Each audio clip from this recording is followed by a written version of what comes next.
a whole lot of people here from the movie. Please welcome director Paul Downs Colaizzo, Micah who plays Seth, Utkarsh Ambudkar who plays Sharon,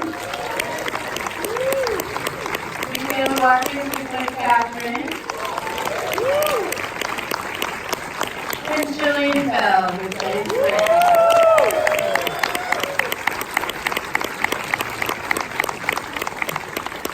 Thank you so much for coming. Thanks for having us. So I want to make a special request right before we start. These folks all have to get to another Q&A for Brittany Runs Marathon right after this. So when we finish the Q&A, if you could all stay seated and let them get out of the theater first, and then you guys could leave just so they can get out of here and get to their marathon Q&A evening. So welcome. Do you want to start out? So I Googled you guys today. I did. And I found out a lot. Jillian Bell is part Romanian. Oh, that's true. Yeah. I go, false. That's on IMDb. Yeah. Have you looked up yourself on IMDb? No. I feel like my mom and my sister do that a lot for me.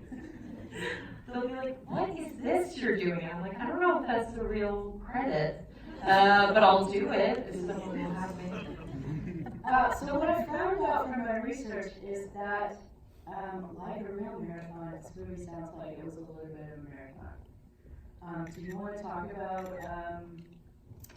so I was reading that the inspiration for this film is your friend Brittany. Do you want to talk about what it was about Brittany's story that inspired you to write the movie? Yeah. So my real friend Brittany, we went to college together, and I always thought she was the funniest person I'd ever met. We loved cracking each other up, and I really admired her and her potential and her character as a human. And then we fell out of touch, and in our mid-20s, we ran into each other, and I needed a place to live, and she needed a roommate, so I moved in with her. And I was 25, 26, and we started having those conversations that I think everyone has in their 20s, which is, what am I doing? Like, how can I make my life more of a life that I want to be living? And where is the horizon that I want to be looking at? And what am I doing wrong to get to that path? And very quickly out of that conversation, she went for her first run, and I thought, this is a movie. The reason I thought that is because she was such a funny person, she was the life of the party, she made everything a joke, and here she was suddenly, earnestly pursuing a goal. And that felt like there was tension there. And so I started outlining the film while she was out for her first run. And a few months went by, and I said to her, I was sat on the couch, it was late at night, and I went, I don't know if I should tell you this, but I'm writing a movie about you. And she said, what's it called? And I said, it's called Brittany Runs a Marathon. And she said, how fast does she run it in? And I said, at this point, I'm not sure she's going to finish the marathon. I'm not sure she's going to run the marathon. I know she gets injured because really what it would be about is the metaphorical marathon, the distance travel, how far she's come from the start of the film. And so she's going to get injured, I know that. And 2 months later, real Brittany got injured and couldn't run her marathon. And she was mad at me, but we're fine. And so other things started to happen. And that's when we found out that everything you write comes true. Yeah. And so, other things in her life started to mimic the outline too, weirdly, but she also went through her own journey that I was then able to be inspired by and borrow from and, translate into how this Brittany, who is a different character than she is, could experience a similar tapestry of emotion. So the marathon part for you that I was reading about is that you hadn't made a film before, and because you wanted to stay with the project because it was your vision, you had to convince producers and funders to let this be your first film. Is filmmaking your background at all? Did you have? I was a kid with a camera, but I never had the ambition to do this. And I was a playwright, and I am a playwright. And I had been involved in projects in theater and TV where I could see how, uninteresting character pieces where there's, an inner tension.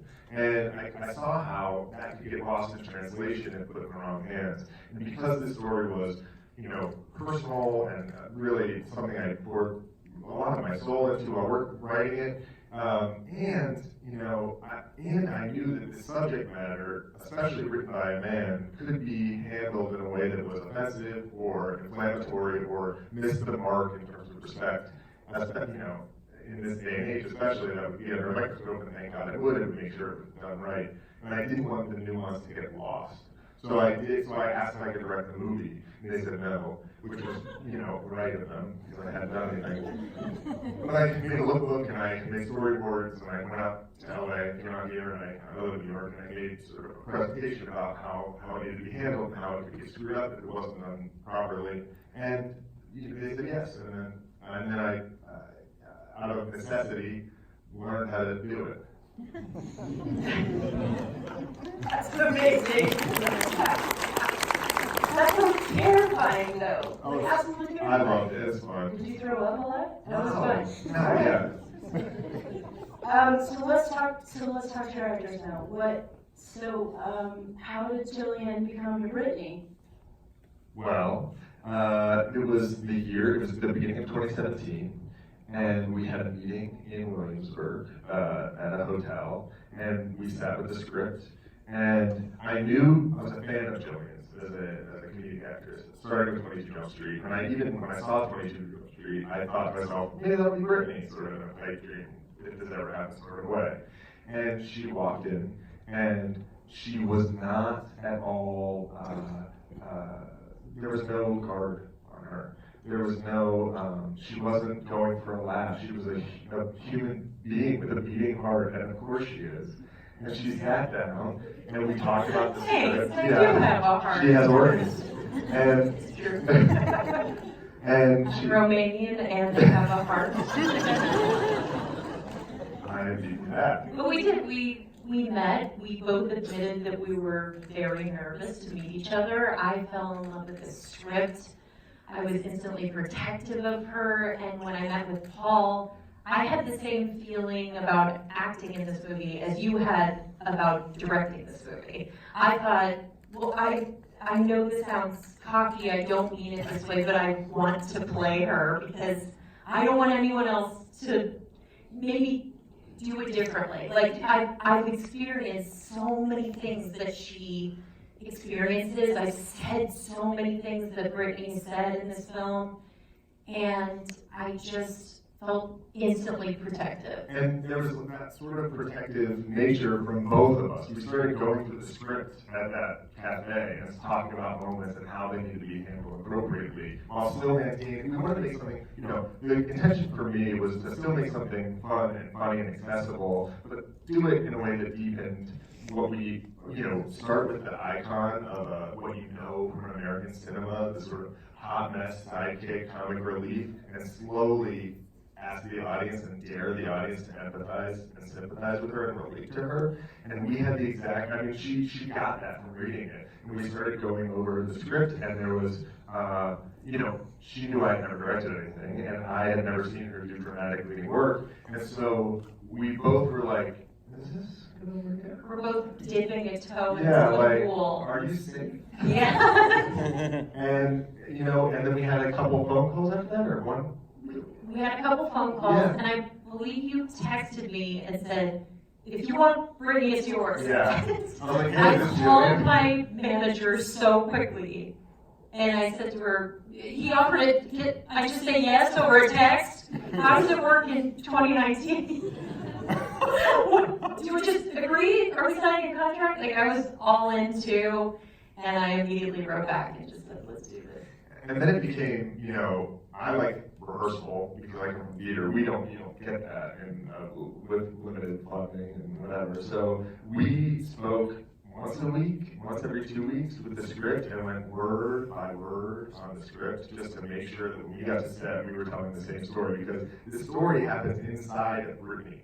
the protagonist is the antagonist in this movie. She's trying to conquer her old self. And so all the real emotional journey happens inside Brittany's heart and soul and eyes. And so it had to happen inside of Jillian. And the trust was there. She was eating, breathing, and sleeping this role. She gave her life to it, and you see it on film. Wow, it's like Fight Club where both guys are Tyler Durden. So, did you, as Brittany does in this, become a runner for this? I definitely became a runner for the movie. I still run, but I'm not as much as when we were prepping this film. I love it. Did you love running? I did learn to love it. I really, I know it sounds terrible. No, I did. I actually started to enjoy it, and I used it while I was memorizing the script as well. Did you challenge yourself to like a long run as well? Like, did you join any and do any like 5K runs or? I didn't do any of that, but no, I ran a lot. I ran a lot, both in LA and New York. When I was in LA, I just started doing the journey kind of on my own because that's what Brittany did. And I was never a runner, and so I had my sister and I lived together, cool brag.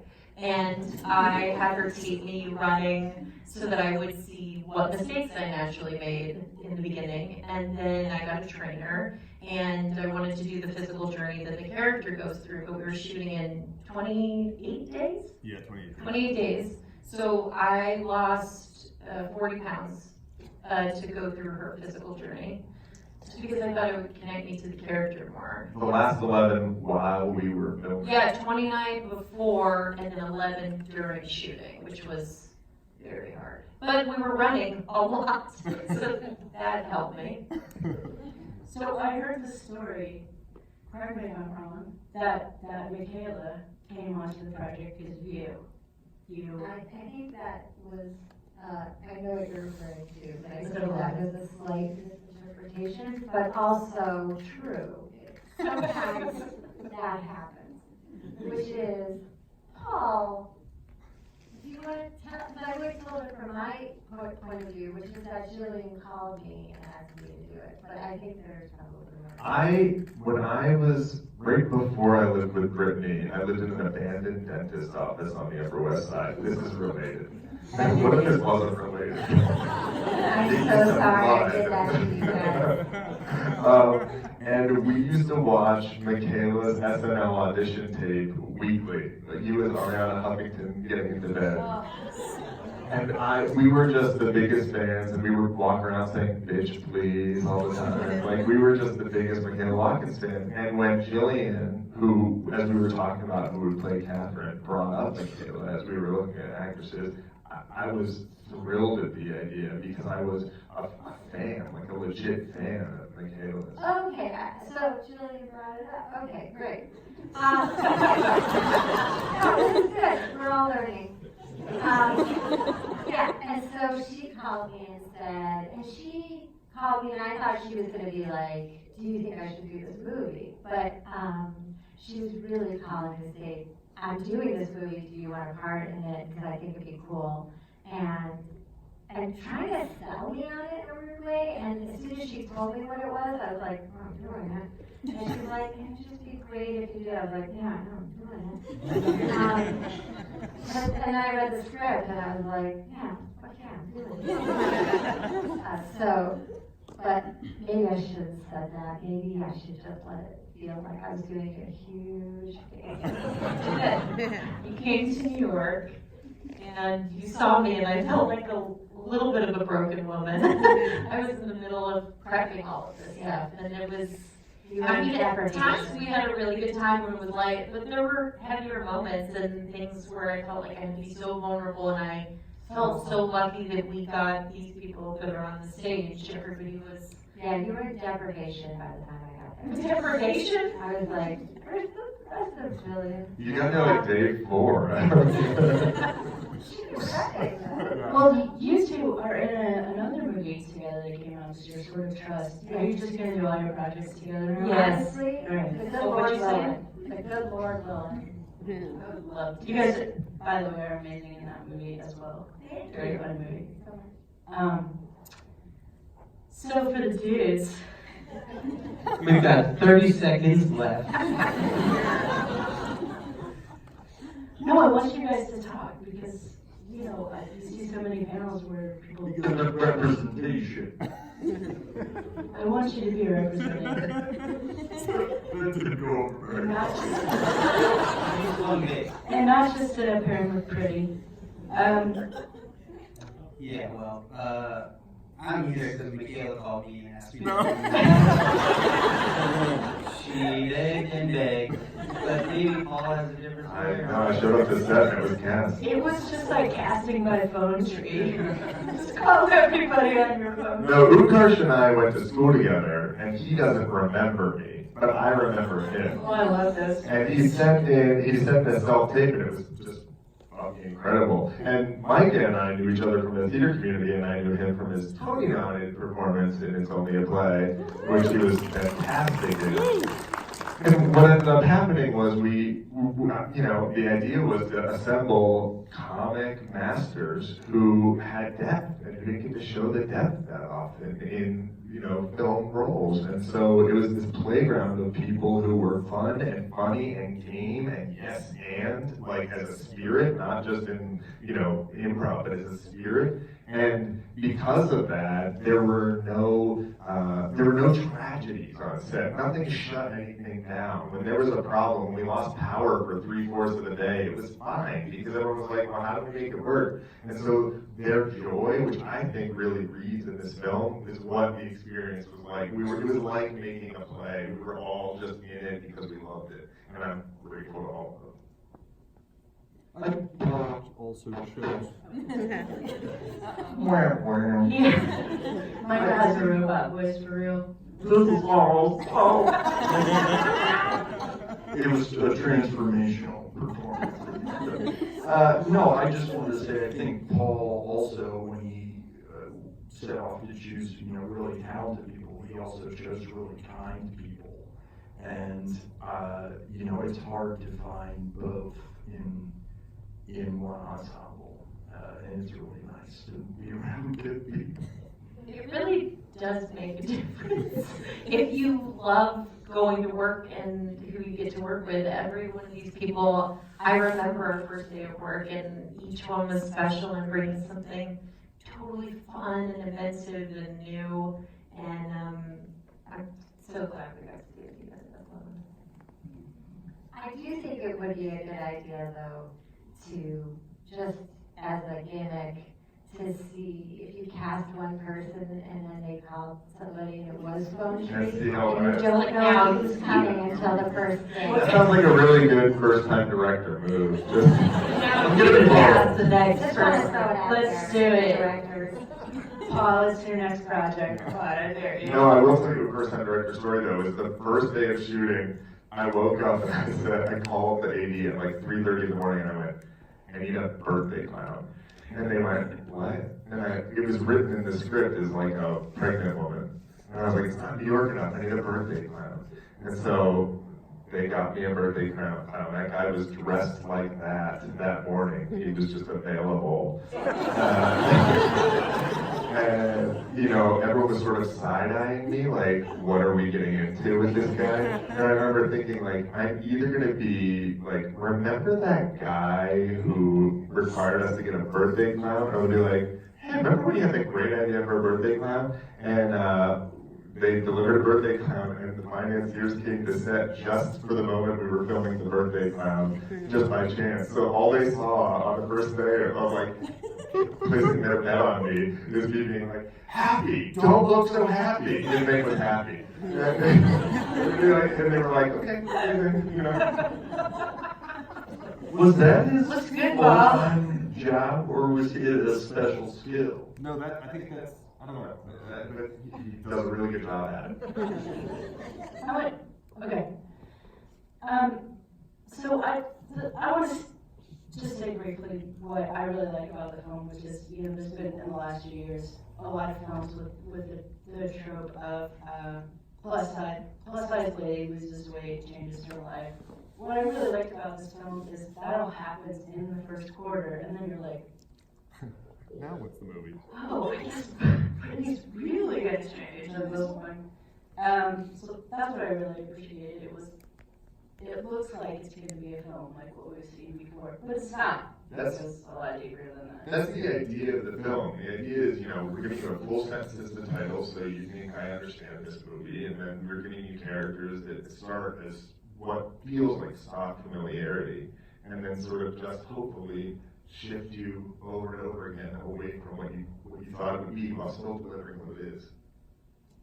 That's what I think is so brilliant about Paul. He's really smart about telling a story that we think, oh, I kind of know what that is, and then it's completely different. And especially when it comes to something that could be just a typical transformation story. It doesn't feel like that. It feels like she's transforming, but in a way you don't realize that you're walking into. It's more of she needs to deal with her emotional state as well. And I don't think we often see that in these types of films. And I'm also done with the whole women lose weight and then their lives are great. Let's see something different. This is very different than that. Yeah, I really appreciated that her life didn't just change just because she lost the weight. It was fantastic. Well, we gotta let you get to your other Q&A, but I wanted to say thank you so much for coming. Are you okay? Yeah, I thought we'd do questions. All right, we'll take one. There's a guy right there. Jillian, first off, if you don't remember me, we met a couple years ago at LA Film Fest. I remember you. Well, I have a question for you. What other performances from other movies inspired this performance of yours? Oh my goodness. That's a great question. 22 Jump Street. This way. I don't know. I wasn't really watching other movies to hope to get inspired. I was really inspired by Paul's script. And this is the first film that I've done where I wasn't looking to improvise a lot, actually, because I loved his words. And I sort of was like, what happens if we do just try to tell that? And Paul's like, I'm down for that. That's like, great. Okay, we're on the same page. But truly, it really, I fell in love with what I was reading, and then I wanted to try to do that justice. Thank you. Thank you so much. You guys are all super fantastic in this film. I love it. I hope a lot of people come to see it. When's your theatrical release? Next Friday. And then you're going to be on Amazon. I mean, don't even think about that yet. Come and see it in a movie theater, you guys. Buy popcorn. Thank you.